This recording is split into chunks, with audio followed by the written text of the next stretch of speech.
लौट जाती है दुनिया गम हमारा देखकर, जैसे लौट जाती हैं लहरें किनारा देखकर। और तुम कंधा ना देना मेरे जनाजे को दोस्त, तुम कंधा ना देना मेरे जनाजे को दोस्त, कहीं फिर जिंदा ना हो जाऊं तेरा सहारा दे। क्या बात है, क्या बात है। आम आदमी की आवाज को उच्चतम न्यायालय तक पहुंचाने वाली एक आवाज अब हमेशा के लिए खामोश हो गई है। हिंदू मुस्लिम भाईचारे की एक जिंदा मिसाल हमेशा के लिए इस दुनिया को छोड़कर चली गई। 9 फरवरी को अधिवक्ता एहतेशाम हाशमी के अचानक इस दुनिया से चले जाने से उनके जानने वाले सभी आश्चर्यचकित हैं। आइए हम आपको बताते हैं एहतेशाम एहतेशाम हाशमी कौन थे।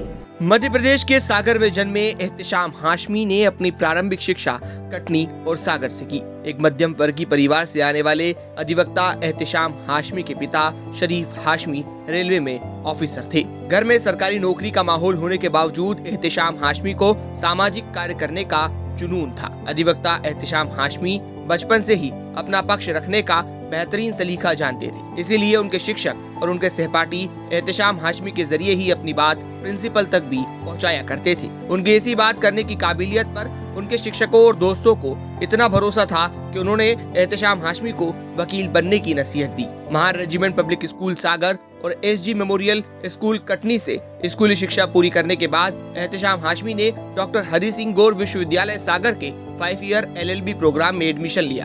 LLB करने के बाद एहतेशाम हाशमी ने अपनी कर्म भूमि के रूप में देश की राजधानी दिल्ली को चुना। दिल्ली में उन्होंने 30 Hazari court, Patiala house court, Delhi high court और सुप्रीम कोर्ट में कार्य करना शुरू किया। मध्य प्रदेश के एक छोटे से शहर में जन्मे इस वकील ने देश में अपनी एक अलग पहचान बनाई। अधिवक्ता एहतेशाम हाशमी देश के सर्वोच्च न्यायालय में भारत सरकार, इंडियन आर्मी, मध्य प्रदेश सरकार और दिल्ली सरकार की ओर से पैरवी कर चुके थे।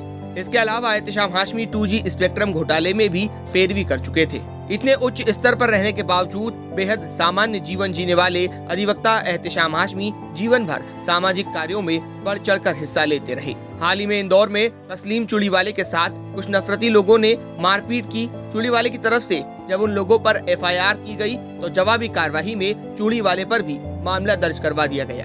जब यहाँ पर अधिवक्ता एहतेशाम हाशमी ने मानव अधिकारों का हनन होता हुआ देखा तो उन्होंने फ्री ऑफ कॉस्ट तस्लीम चूड़ीवाले का केस लड़ने का फैसला किया और तस्लीम चूड़ीवाले को उच्च न्यायालय से जमानत दिलवाई। साल 2021 में जब त्रिपुरा में हिंदू मुस्लिम हिंसा भड़की तो एहतेशाम हाशमी, एडवोकेट मुकेश और अंसार इंदौरी त्रिपुरा में हिंसा की वजह जानने के लिए और हिंसा की वजह से वहां हुए नुकसान को जानने के लिए त्रिपुरा पहुंचे थे, जहां से उन्होंने हिंदू मुस्लिम एकता के कई संदेश दिए। और बावजूद इसके जब त्रिपुरा सरकार ने उनके खिलाफ UAPA में मुकदमा दर्ज किया तो सुप्रीम कोर्ट ने हस्तक्षेप कर इस पूरी कार्यवाही को गलत बताते हुए एहतेशाम हाशमी के हक में फैसला सुनाया।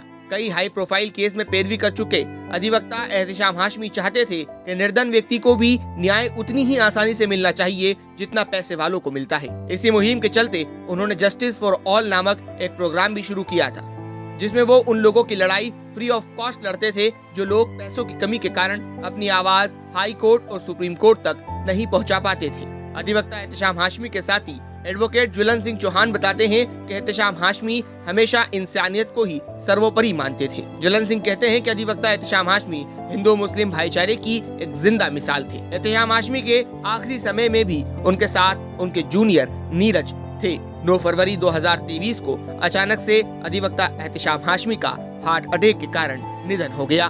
मौत के बाद याद आ रहा है कोई और मिट्टी मेरी कब्र से उठा रहा है कोई। ऐ खुदा मुझे 2 पल की जिंदगी और दे दे, मेरी कब्र से उदास जा रहा है।